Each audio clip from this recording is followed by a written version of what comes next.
Right.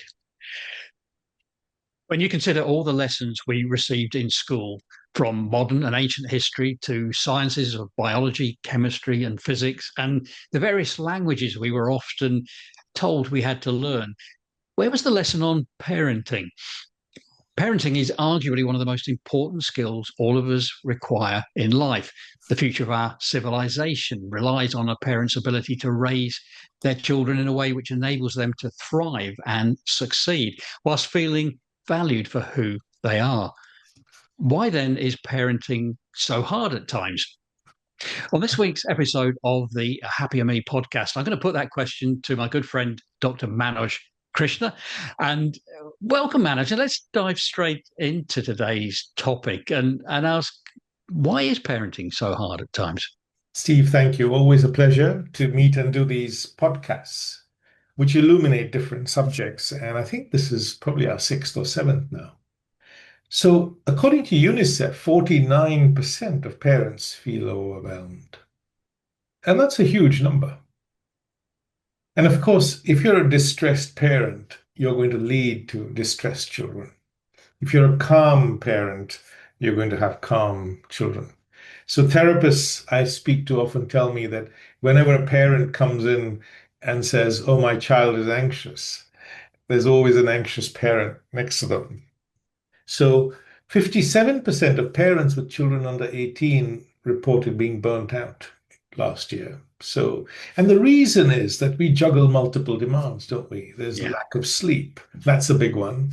Lack of money, obviously, quite often. Time for themselves or their partners, lack of job flexibility, um, rushing to pick kids up after school, and then dealing with children and all their emotional upheavals. One in three teenagers right now has an emotional well-being problem, poor mental health. So you're dealing with their mental health, your mental health, and I think together it can become really distressing and challenging for many parents. It's interesting, isn't it? I mean, I can imagine, think about my own parenting style and when I had pressures of work and life that, I can remember how I would come home from work at times and how frustrated I'd maybe be with the day and didn't necessarily hide that either. And I think this is why, the question that we're going to talk about today is so important because, you kind of leave school and for us, we had children pretty young. Jordan and Danielle. I was 23, I think, when Wow. Danielle was born. So we were young, And when still you look children back, you think, I was ourselves. just a baby at 23. What do I I know was about going to say kids? exactly. We were still children ourselves, and we weren't taught how to do this. The examples we had were our parents. And look, how critical are we of our parents at times in Yes. certain ways for what they did? So I think that the lessons, we're just not taught, are we, how to parent our children? So we do our best, clearly, but our best, can often lead to some of the things that you suggested here. So I suppose one of the questions I've got as well is, what are some of the challenges that parents face maybe today compared with all those years ago when I started Yes. Yes, of parenting course. and yourself? Have things changed in that respect? Well, there's, of course, life and society is always changing. So when you had your children, there were no smartphones, no access to True. harmful content, no Mm. cyberbullying, no gaming addiction, no social media pressure to be the perfect parent or raise the perfect child. You see, so we put so much pressure on ourselves now, not only to be the perfect parent, but I want my child to be the perfect child. Number one in whatever sport, number one in they have to have a talent, and then, and so on. So I think this can create huge amounts of pressure.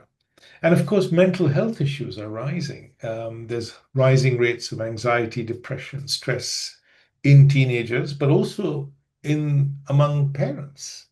So together, I think it becomes really challenging. And this has wider implications for society as a whole because 25% of children, for example, are being raised in single parent households now.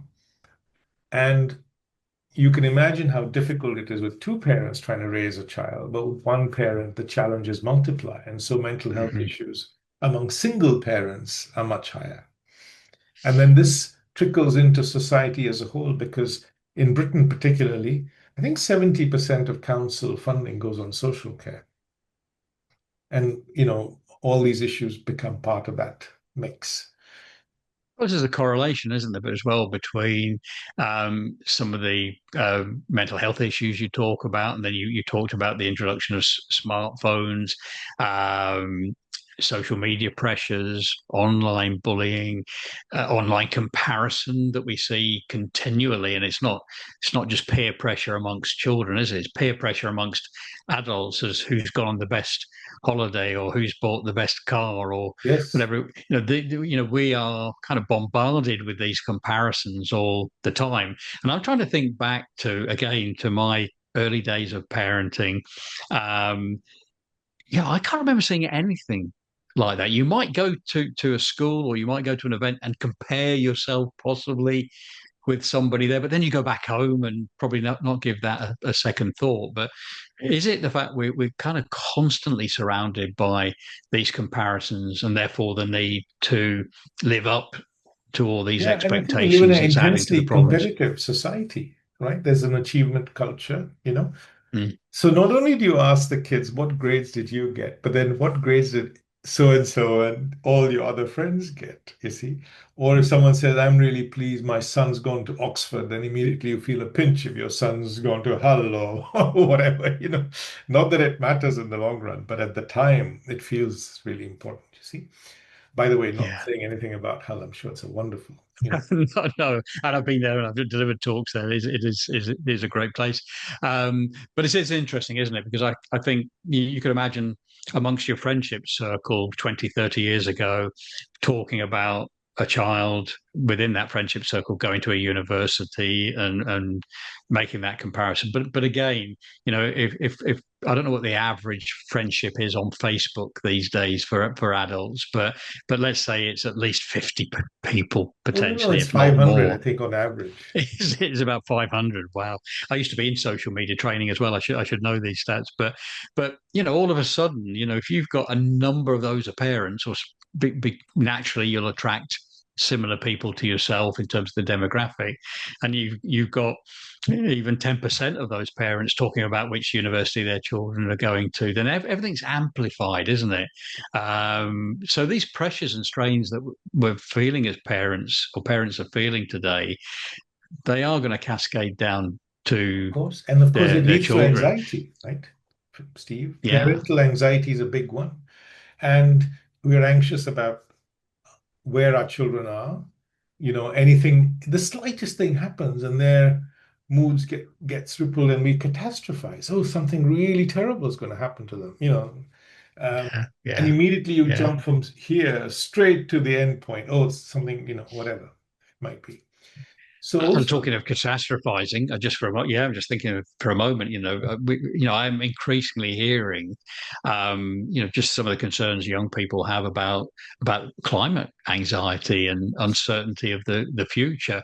Now, again, I'm just wondering how well parents are equipped, from a different generation, to understand that as well. So I suppose one of my questions is one of the challenges parents face understanding the fears and anxieties that young people have. yes. And of course, we live in an uncertain future, uncertain life. I think also with the media, what happens is every bit of bad news in the world gets funneled to your smartphone or TV, and then your mind immediately generalizes and think this is happening everywhere. And then, of Yeah, course, yeah, that generates more fear and more. You hear talk of AI taking jobs, and you think, oh my God, my job and my kids' jobs are going to go, and you know, all of that, right? And I think one of the other challenges, Steve, is that we struggle to maintain our relationships with our partners and with friends because of the intense pressure that everyone's under. And of course, that leads to further isolation, loneliness, and so on. So there's no shortage of challenges, is there? Yeah, I mean, I often refer to this that from a parenting point of view, if we think back probably to the not that long ago, the 1960s, and to some degree into the 70s still, where we started to see a change. Parenting often wasn't down to, or raising a child, let's say, wasn't always down to just the immediate parents, was it? But the Oh, extended family still existed then, that you'd have aunts, uncles, or grandparents living relatively close. And we often say it takes a village to raise a child. And that was yes, very true in the 50s and 60s. But, we've seen all kinds of change happen. One of them is this shift to single parenting now, such an increase that there is no longer that infrastructure. But of course, then parents who feel they're not measuring up, I mean, how many of those start to feel guilty about not doing that and adding further pressures, I suppose? yes, so many pressures. So let's talk a little bit then about how can we as parents equip ourselves with skills to overcome these challenges. And I think all of the things you and I are going to talk about next are really common sense. But all we need to do is pause and reflect on all of these things, and you'll see it's fairly common sense. One of And I the think challenges with common sense, of course, is that we've been taught common sense about so many things over the years.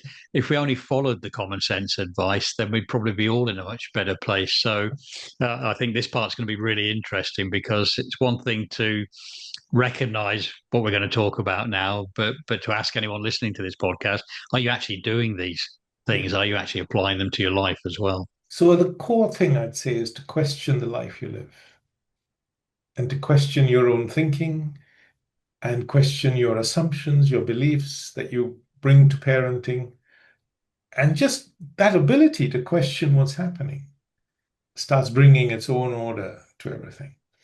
But to start with, I'd say my first tip would be to develop a regular breathing and mindfulness practice. There's several breathing exercises in the app, which we'll show you, but they can help with emotional self-regulation. So when something kicks off, you can respond with a calm mind rather than just react. And as we all know, as parents, we've done it ourselves, but it's easier to spot in other parents, you know, the mother who's shouting at the child, and so on. So in public and at home, you're just constantly criticizing the children. So just being able to regulate your own emotions using your breath to calm down and do it as a regular practice can just create that little bit of a pause between something happening and your ability to respond. Yes. Okay, I've got a question just bubbling in my head about this, because my skeptical brain here always kind of kicks in, because I get it. I understand how important it is to, in any kind of stressful situation, to take time out to breathe. But in the heat of the moment, we're not good at doing that, are we, We're as a not. as a society? How, are there any tips on how to shift yourself from that position of high stress to actually cognitively thinking, I need to do a breathing exercise now, and that No. will So the help? secret is to build that into your day Okay. before anything else Before happens. you get into a stress. Yeah, yeah. Right. So Okay. every Okay. day, so I have a regular breathing practice morning and evening, just 20 minutes. And if you think of the amount of time you spend scrolling on your phone, actually, you could take some of time from that and put it to this, which is Good point. Yeah. much more That'd be valuable. about an Yeah, hour of breathing. Yeah. Yeah. yeah, yeah. Yeah. The average phone screen time is 4 hours, 35 minutes. I know, So it's it's frightening, huge. frightening. So I think just doing it regularly means that then when the trigger comes, which, as you know, and 15 minutes, by the way, you don't have to sit in a room with the lights closed. You can do it on the bus. You can do it on the train, commuting to work. You can on the drive, anywhere. That's good So advice. you can just, wherever you have the minute time, focus on your breathing, calm your mind, and that then allows you to respond in the heat of the moment. Whether it's an argument with your partner, and when your brain's distressed, then everywhere you're triggered, whether it's at work or You're not slept enough, for example. You've only slept 3 hours last Yeah. night. Then Yeah. everything becomes a trigger, right? That makes perfect sense. And it's kind of in my head, I have kind of a gym for the mind. We go to the gym Yes. not because we're ill. We go to the gym to keep ourselves fit to avoid becoming ill or stay healthier. And we wouldn't think twice about doing that from a physical perspective. So, in many ways, meditation and breathing is kind of a mental gym. And the beauty of this is you don't need to sign up and buy a membership anyway. As you say, you can just do this on the bus or Anywhere. wherever you are. Yeah. Yeah. Just make it regular and consistent. That's the main thing. And even 10 minutes, if Okay. you've got 10 minutes, is fine. I think the second thing that's really useful overall is to realize one important thing that we're all conditioned by our past influences as parents. And teenagers are being conditioned by their influences, or children are. We're not aware we're being conditioned, and yet we become attached to our conditioning. So I've grown up one way, so I think that's the right way to bring my kids up, you know, and of course, children are growing up in a different time and everyone's different. Two children in a family will be different. They need different parenting styles, right? So just the ability to question our own conditioning then allows us to respond in the right way. Also to realize children are getting conditioned in school, right? Suddenly Mm. they'll come in and they want a Tamagotchi or they want the latest sneaker or they want whatever. And you realize they have no control over it because they're just being conditioned by their environment and believe the most important thing in life is to get whatever it is they want next. Absolutely. I've got a question about questioning our own conditioning or questioning our own parenting style or whatever it may be. How do you question in a way that doesn't then start to be really self-critical or almost Yes, blaming? yes, yes. So important. That's a great point, Steve. I think you wouldn't look at a tree and say this is a good tree or a bad tree. It's just a tree. You just notice it. You never look at the moon and say that's a bad moon. It's just a moon. See? Similarly, we need to notice that we're being self-critical and realize A, it doesn't serve us. B, it's just the mind playing tricks. And actually, it's stopping us from questioning. Because as soon as I'm critical, I stop questioning, you know, because then I try to justify. I'm right, someone else is wrong, whatever. So we're all the same human being underneath. The conditioning is the same, process is the same in you and me and everyone else, just where different influences have operated in all our lives. So Um, this is a little bit like questioning the questioning in a way. So if you do start to become self-critical, then you need to kind of stop and just question, well, what am I why am I doing? doing this? It's not needed. And how well is this serving It's not me to serving. be critical? No. I'm the Okay, same that human makes being. sense. Yeah, but it's a great point you brought up. And maybe the third thing we can all learn is the art of communicating with care, right? Both with our partners and with our children. And it starts with listening. You know, we're so used to, as parents, and I've been there myself, as soon as a kid starts talking, you start jumping in with a solution, a criticism, a judgment, you know, and we don't realize the pain that causes.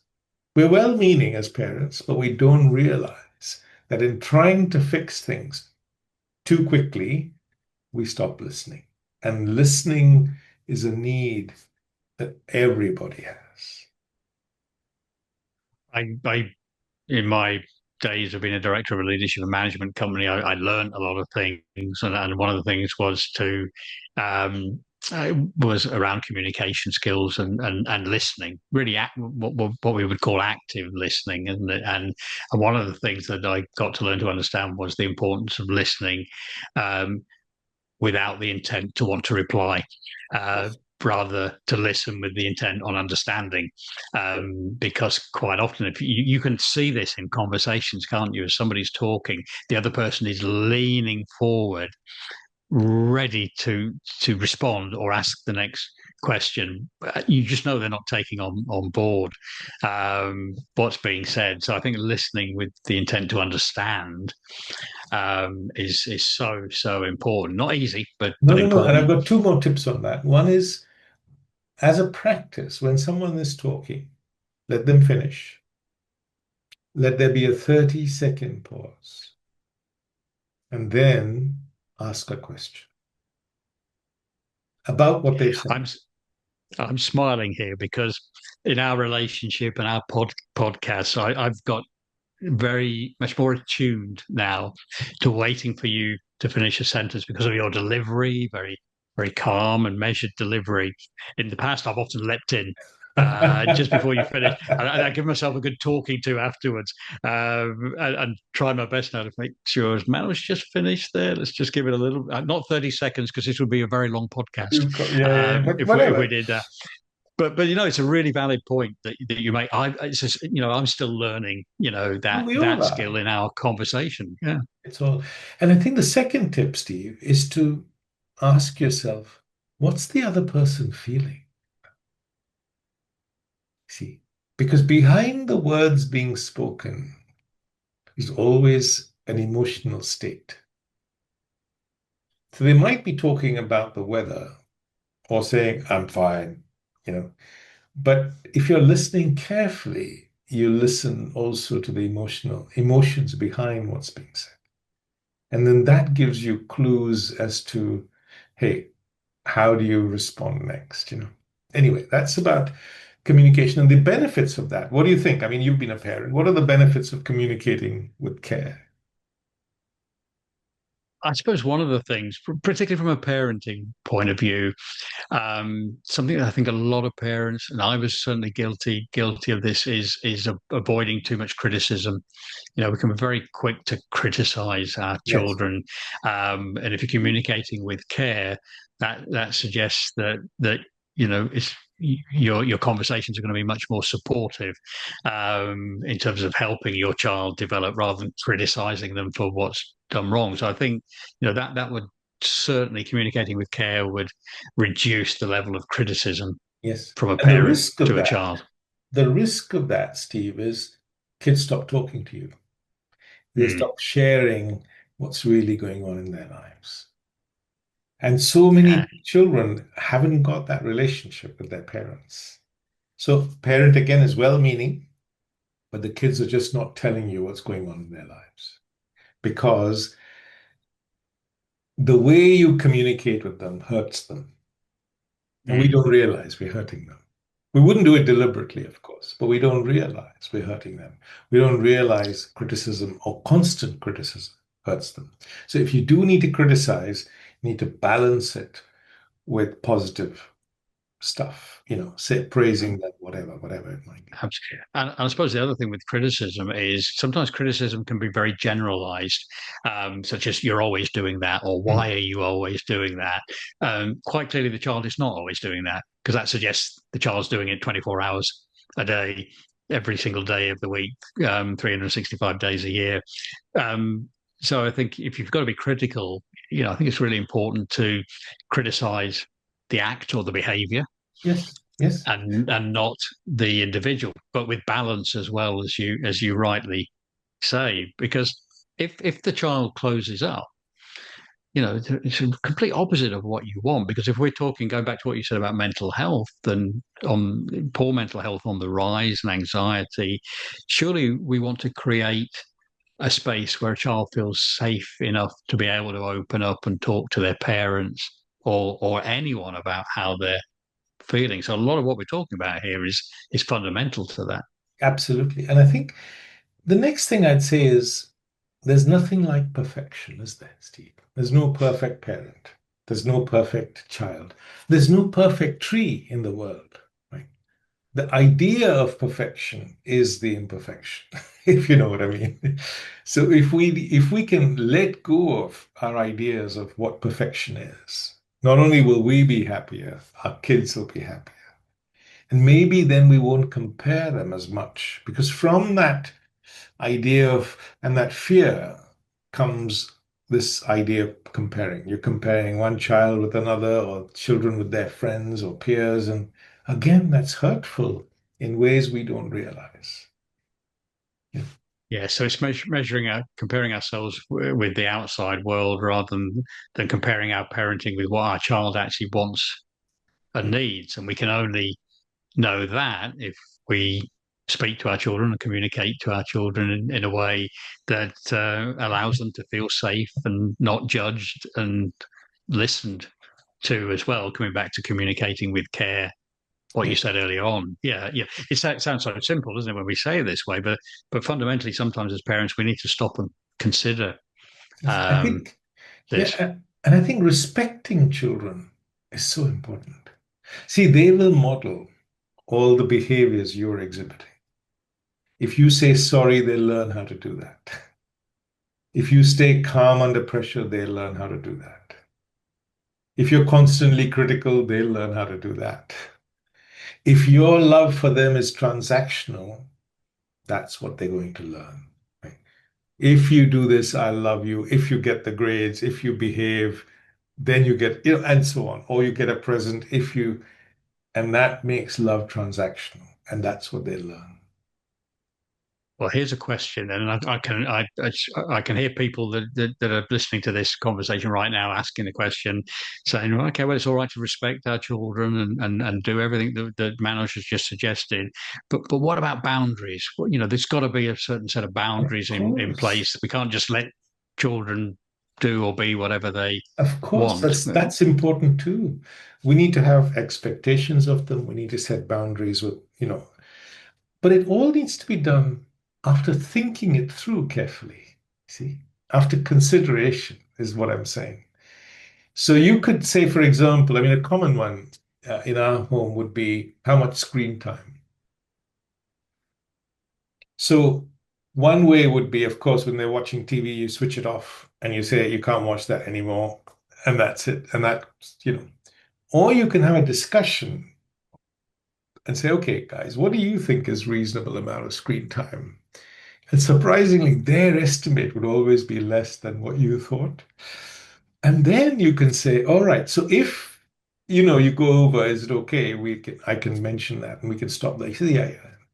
So once that's agreed, if you can agree, then enforcing it becomes easier. And then it doesn't create resentment, you see.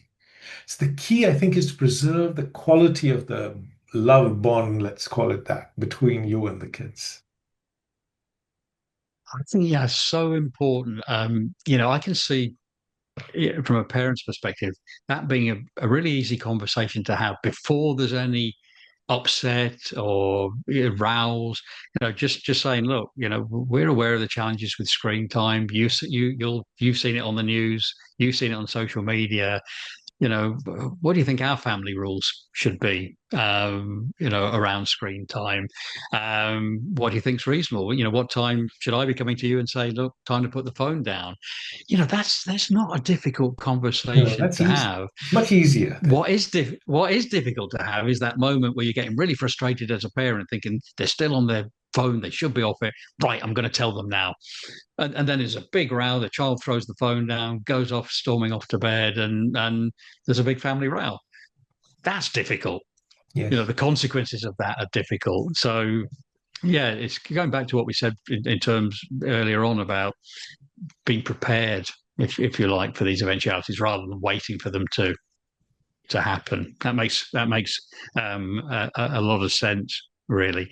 Um, so parenting's not about control, then, really. Ooh, such a big one, Steve. You brought that up. Thank you. See, when children are born, we think they're our kids. That we identify so completely. It's almost like my phone or my car is mine. So then it's easy to slip from that to power and control. So we have complete power over them for the longest time. But how do you use that power with real care and kindness and love? That's the key. And I think to ask yourself that, the moment you reflect on it for yourself and say, how would you like to be treated? Automatically the right answer will present itself. But if you automatically, just without thinking, are exercising control all the time, there will come a day, maybe when they're 14, 15, and they'll say, no. And there's going to be a big flare up, and you might lose that relationship. Absolutely. And if children potentially and do often embody the behavior of their parents, then this cycle just continues Yes. from generation to generation. I One of the conversations that we always have around the HappierMe podcast is to talk about the work that you do and the development of the HappierMe app. And for anyone listening, full disclosure, our partnership came about because of your passion, really, for the work that you do in helping people live happier, healthy lives and developing the HappierMe app. So we both got a vested interest in talking about the HappierMe app, but I thought I think it's always an important part of our conversations to show people what you've developed, how the HappierMe app can actually help with some of the things that we've talked about today. There's a free trial of this app for anyone who wants to have a look at it. I think that's really important.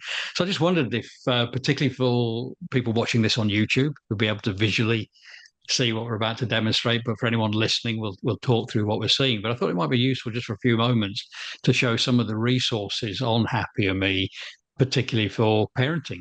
Yes, and I'm excited because we've just recently, in what is it now, August 2025. So about a couple of weeks ago, we've launched a new section for parents inside the app with resources. So let me share that. And as you rightly said, Steve, the app can be downloaded for free. There's a free trial, so there's no obligation to buy anything. But we have assembled some amazing resources to help parents deal with many of the challenges that we've had. So this is the HappierMe app. It's on your desktop, but it's also on your phone. And it starts at the top with a Feel Better Now section. So as a parent, you're going through, say, anxiety.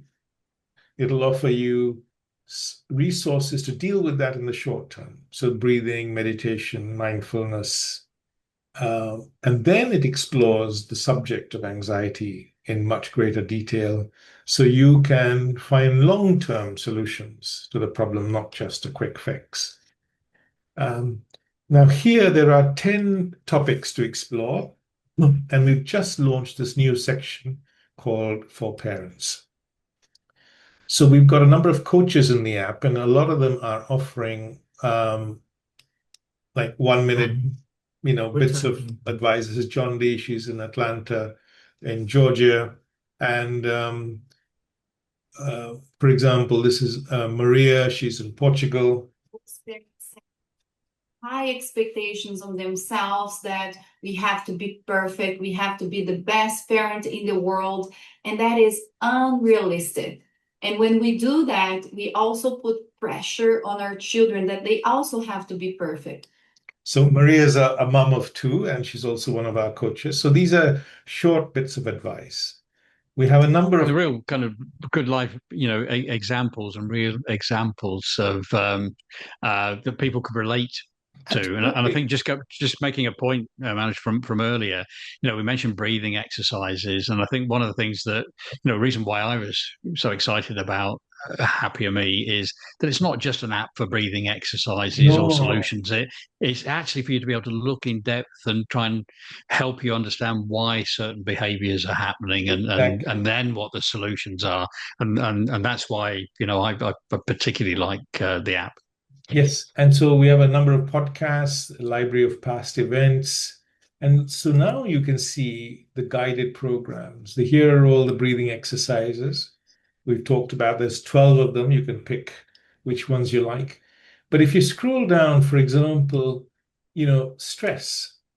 Everyone assumes stress is inevitable, but actually it isn't. And it just comes from the automatic way our mind reacts to situations.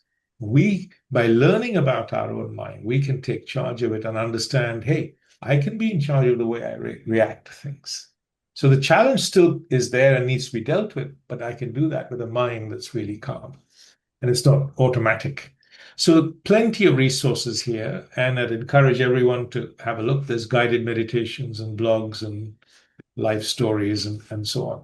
So fantastic, excellent, and we'll make sure that all the signposting for people to get the free trial on the app is signposted there.